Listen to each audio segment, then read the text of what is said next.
Assalamualaikum warahmatullahi wabarakatuh. Selamat pagi dan salam sejahtera untuk kita semua. Puji dan syukur kita panjatkan kehadiran Tuhan yang Maha Kuasa. Atas berkat dan rahmatnya kita boleh masih diberikan kesempatan ada sampai pada saat ini. Sebelum lebih jauh memasuki presentasi kita pada pagi hari ini, saya akan memperkenalkan diri terlebih dahulu. Perkenalkan, nama saya Ferry Kurniawan, saya moderator dari kelompok 5 beserta para anggota saya. Yang pertama ada Vio Dwi Sinta, yang kedua ada Kartika, yang ketiga ada Maximus Ardi, yang keempat ada Resti Aulia, dan yang terakhir ada Video Gestori. Nah, kami dari kelompok 5 dengan judul Analisis Laporan Keuangan Rasio Profitabilitas dengan dosen pengampun yaitu yang terhormat Bapak Afif SEMAK selaku dosen pengampun akuntansi lanjutan keuangan. Baik, langsung saja pada kesempatan pagi hari ini kita akan melakukan presentasi yang seperti yang saya bilang dengan judul Analisis Laporan Keuangan Rasio Profitabilitas. Kita akan masuk kepada slide yang pertama, yaitu tentang rasio keuangan. Nah, mungkin sebagian dari teman-teman sudah mengetahui apa itu rasio keuangan, atau sebaliknya, ada teman-teman yang mungkin belum tahu apa itu rasio keuangan. Nah, di sini kita akan bahas yang pertama, rasio keuangan. Rasio keuangan merupakan salah satu alat dalam ilmu manajemen keuangan perusahaan untuk menakar secara efektif kinerja yang dilakukan perusahaan pada tiap periode akuntansi. Pada dasarnya, nah, rasio keuangan terdiri dari 4 buah jenis rasio, yaitu rasio aktivitas, rasio likuiditas, rasio solvabilitas, dan juga rasio profitabilitas. Nah, jadi rasio keuangan itu merupakan salah satu alat ilmu manajemen. Jadi, rasio keuangan merupakan sebuah alat yang dimana digunakan dalam ilmu manajemen keuangan sebuah perusahaan untuk menakar seberapa efektifnya kinerja yang dilakukan pada perusahaan tersebut. Nah, misalkan gini, kalau kita lihat dari keterangannya atau arti dari rasio keuangan, bahwa rasio keuangan ini digunakan untuk menakar kinerja. Nah, jadi kalau istilah lain itu disebut untuk memantau kinerja yang ada di perusahaan. Apakah perusahaan tersebut mengalami kemunduran atau kemajuan dari misalkan dari satu periode ke periode yang lainnya. Jadi kayak seperti untuk menakar sebuah jalannya perusahaan tersebut, apakah perusahaan tersebut berjalan dengan baik dan sesuai dengan yang direncanakan, yang sudah dirancangkan dalam perusahaan tersebut. Nah, itu keterangan dari rasio keuangan. Nah, kemudian rasio keuangan ini dibagi empat rasio. Yang pertama ada rasio aktivitas, yang kedua ada rasio likuiditas, yang ketiga ada rasio solvabilitas, dan juga rasio profitabilitas. Oke, itu adalah keterangan dari rasio keuangan. Kemudian selanjutnya kita akan masuk ke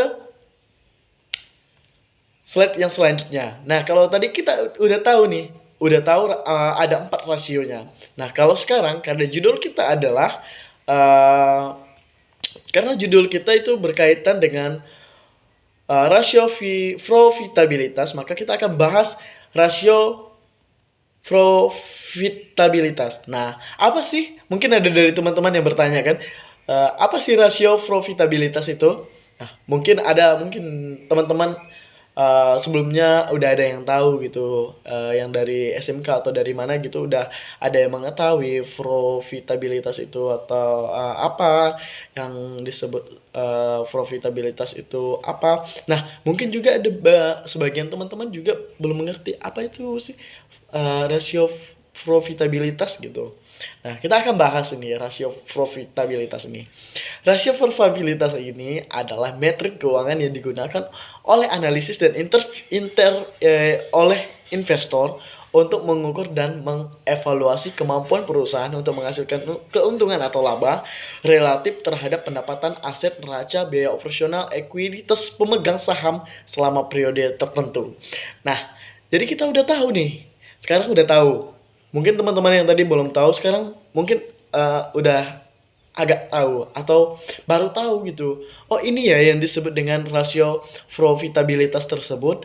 Nah, sekali lagi saya ulangi, rasio profitabilitas adalah metrik keuangan yang digunakan oleh analisis dan investor. Nah, kata kuncinya adalah investor. Digunakan oleh analis dan investor. Nah, jadi rasio probabilitas ini kata kuncinya adalah digunakan oleh investor. Untuk apa gitu? Untuk mengukur dan mengevaluasi kemampuan perusahaan. Apakah perusahaan yang sekarang kita di dalam tersebut kita bekerja, apakah perusahaan tersebut mengalami keuntungan yang biasanya disebut sebagai laba, atau juga sebaliknya menghasilkan kerugian gitu. Nah, jadi dari rasio ini kita bisa mengetahui apakah perusahaan tersebut uh, menghasilkan keuntungan atau laba, menghasilkan keuntungan atau kerugian. Kalau misalkan perusahaan tersebut mengalami keuntungan, nah terus kita juga akan memikir apa sih supaya kita bisa mempertahankan keuntungan tersebut ataupun bisa kita tingkatkan lagi keuntungan tersebut. Nah, sebaiknya kalau perusahaan kita mengalami kerugian, apa solusi dan jalan yang harus kita gunakan supaya tidak mengalami kerugian gitu. Nah, jadi kalau misalkan perusahaan kita menghasilkan keuntungan atau laba tersebut, relatif itu berpengaruh terhadap apa? Terhadap pendapatan, terhadap aset neraca, terhadap biaya operasional, terhadap ekuiditas dan pemegang saham.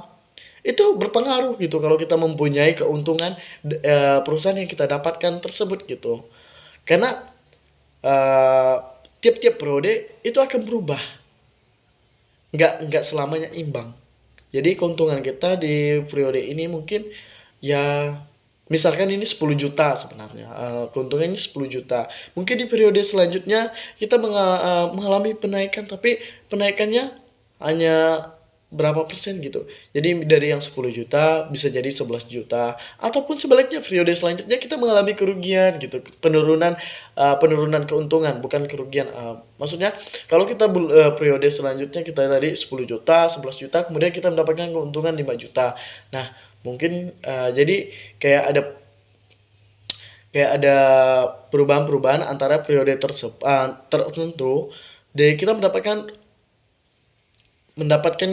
keuntungan itu berbeda-beda gitu, tidak setara karena biasanya dampak dari konsumen konsumen atau dari yang kita lakukan di dalam perusahaan tersebut. Nah, itu. Nah, untuk selanjutnya saya serahkan kepada rekan-rekan saya untuk menyampaikan presentasi berikutnya. Terima kasih, saya Ferry Kurniawan. Baik, di sini saya akan melanjutkan penjelasan dari Saudara Ferry. Perkenalkan, saya Vio Dewi Sinta dengan NIM 1910426550.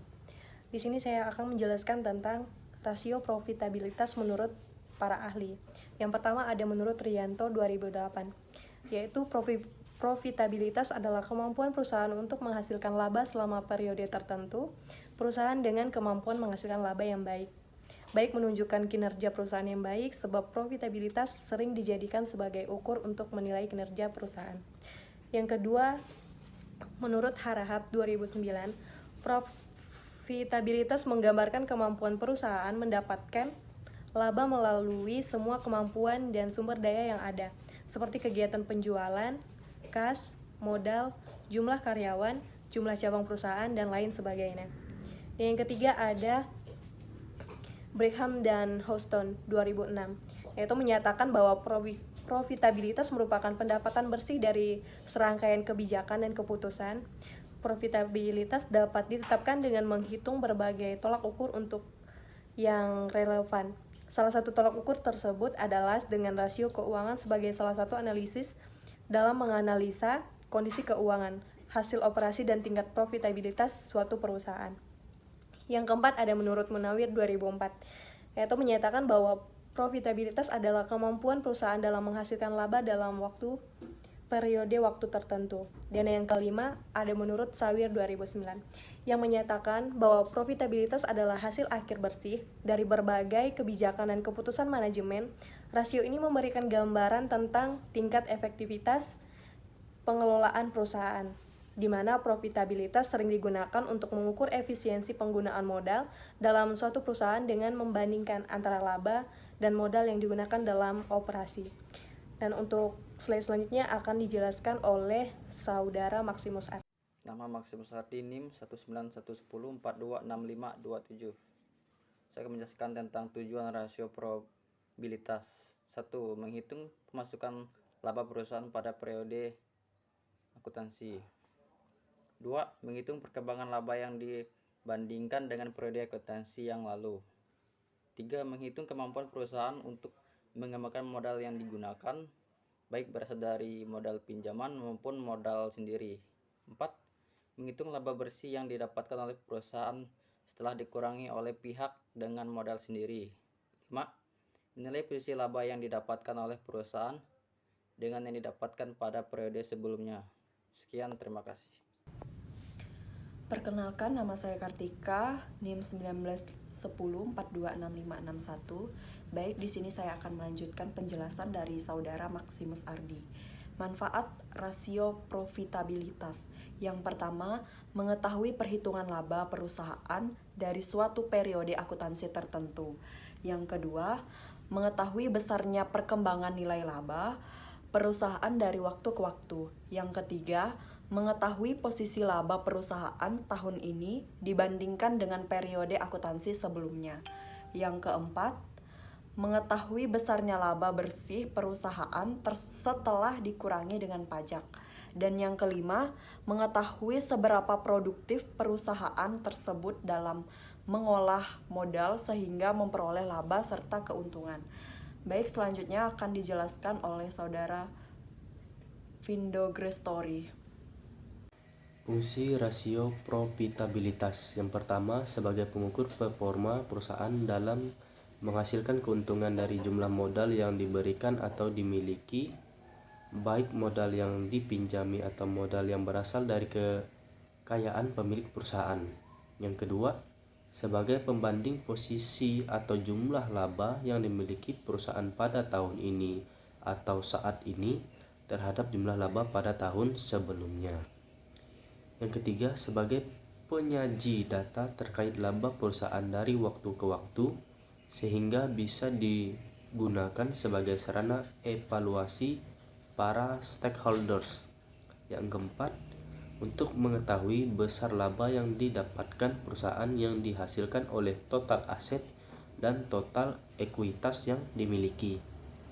Yang kelima, sebagai pengukur terkait margin laba kotor yang dimiliki atas penjualan bersih, margin laba operasional atas penjualan bersih, serta margin laba bersih atas penjualan bersih. Baiklah, selanjutnya ada jenis-jenis rasio profitabilitas. Yang pertama, margin laba kotor atau disebut juga dengan gross profit margin, yaitu adalah perhitungan antara penjualan dengan beban. Perhitungan GPM berguna untuk mengukur kemampuan perusahaan dalam melakukan controlling terhadap biaya persediaan. Yang kedua, margin laba operasional atau disebut juga dengan operating profit margin, yaitu merupakan perhitungan keuntungan murni atas kegiatan operasional perusahaan berupa proses penjualan yang telah dilakukan. Margin laba operasional sering juga disebut sebagai operating profit margin atau juga disebut dengan OPM, dan merupakan perhitungan yang dilakukan dengan pengabaian kewajiban finansial berupa bunga serta pajak. Yang ketiga, margin laba bersih atau juga disebut dengan net profit margin, yaitu salah satu rasio perhitungan untuk mengukur margin laba bersih atas penjualan yang dilakukan perusahaan. Pengukuran rasio yang satu ini merupakan sarana perbandingan laba bersih setelah pajak dengan penjualan bersih. Selain itu, NPM juga digunakan sebagai perbandingan kinerja perusahaan dalam menghasilkan keuntungan setelah dikurangi semua biaya plus pajak. Yang keempat, ada rasio pengembalian aset atau juga disebut dengan return on asset ratio, yaitu adalah alat yang digunakan untuk menilai persentase laba terhadap total aset yang dimiliki perusahaan. Yang kelima, rasio pengembalian ekuitas atau juga disebut dengan return on equity ratio, yaitu merupakan instrumen perhitungan kemampuan perusahaan untuk menghasilkan laba terhadap ekuitas atau modal yang diberikan oleh para pemodal atau juga disebut dengan pemegang saham. Yang keenam, ada rasio pembalian penjualan atau juga disebut dengan return on sales ratio, yaitu merupakan salah satu jenis perhitungan yang digunakan untuk mengukur kemampuan perusahaan dalam menghasilkan keuntungan lebih tinggi dari biaya variabel demi kepentingan produksi. Nantinya, Biaya-biaya variabel produksi tersebut harus dikurangi dari laba sebelumnya, dikurangi dari pajak serta bunga. Yang ketujuh, pengembalian modal yang digunakan atau disebut juga dengan return on capital employed, yaitu metode perhitungan pengembalian modal yang digunakan oleh perusahaan, bisa juga disebut sebagai return on capital employed atau ROC. Perhitungan yang satu ini berfungsi untuk mengukur keuntungan perusahaan terhadap keseluruhan modal yang dimiliki. Nantinya, skor ROC ini ditampilkan dalam bentuk persentase. Selanjutnya, yang ke-8 ada return on investment atau juga disebut dengan ROI, yaitu jenis perhitungan rasio profitabilitas perusahaan lain yang perlu diketahui dari ROI atau return of investment. Perhitungan rasio profitabilitas yang satu ini menghitungkan profitabilitas perusahaan terhadap total aktivitas yang dimiliki. Perhitungan ini juga bermanfaat untuk mengukur kemampuan perusahaan dalam menghasilkan laba terhadap aktivitas yang dimiliki. Selanjutnya yang ke-9 ada earning per share atau disebut juga dengan EPS, yaitu jenis perhitungan rasio profitabilitas perusahaan terbaik, yaitu dengan cara menghitung earning per share atau juga disebut dengan EPS. Jenis perhitungan yang satu ini berfungsi untuk menghitung tingkat kemampuan perusahaan dilihat dari nilai per lembar saham untuk menghasilkan laba. Dalam kata lain, digunakan untuk melihat kemampuan perusahaan mendatangkan keuntungan terhadap nilai saham lain. Baik, sekian, terima kasih. Oke, saya ucapkan terima kasih banyak kepada teman-teman semua yang sudah melakukan presentasi mengenai rasio profitabilitas. Nah, mungkin dari awal ada teman-teman yang mungkin belum mengerti apa sih itu rasio probabilitas. Nah, sekarang mungkin yang tadinya belum mengerti gitu kan. Nah, sekarang sudah mengerti gitu apa itu rasio probabilitas. Nah, kita sudah dengarkan dari teman-teman tadi yang melakukan presentasi mengenai rasio probabilitas, pengertian segala macam, atau yang apa yang ada di dalam probabilitas itu, apa guna probabilitas, apa tujuan dari probabilitas, mungkin sudah disampaikan tadi dari presentasi yang sudah kita dengarkan. Dan saya ucapkan terima kasih untuk teman-teman yang sudah mendengarkan presentasi kami. Kami dari kelompok 5 mohon maaf yang sebesar-besarnya kepada teman-teman semua. Mungkin dalam penyampaian materi mungkin ada kekurangan dari kami, mungkin ada kata-kata yang gak dimengerti, mungkin ada tutur kata yang salah, kami mohon maaf yang sebesar-besarnya. Nah, itulah yang bisa kami sampaikan. Kami dari kelompok 5. Saya mewakili dari kelompok 5 atas nama moderator dan kelompok 5. Saya Ferry Kurniawan mohon undur diri dan saya mohon maaf atas kata-kata yang tidak enak didengar oleh teman-teman semua, dan saya ucapkan terima kasih banyak kepada Bapak Alip yang selama ini sudah memberikan materi mengenai akuntansi lanjutan keuangan, dan terima kasih juga buat Bapak yang sudah membimbing kami selama 1 semester ini. Saya ucapkan terima kasih banyak Pak. Saya perwakilan dari teman-teman semua dan terlebih dari kelompok 5 kami mengucapkan terima kasih yang sebesar-besarnya sudah mau memberikan kami materi, karena ilmu ini sangat bermanfaat bagi kami semua, bukan hanya kami dari kelompok 5 tetapi kami dari kelas B mengucapkan terima kasih banyak kepada Bapak karena sudah memberikan kami ilmu yang sangat luar biasa ini. Terima kasih. Saya Ferry Kurniawan. Saya undur diri. Selamat pagi dan salam sehat semua.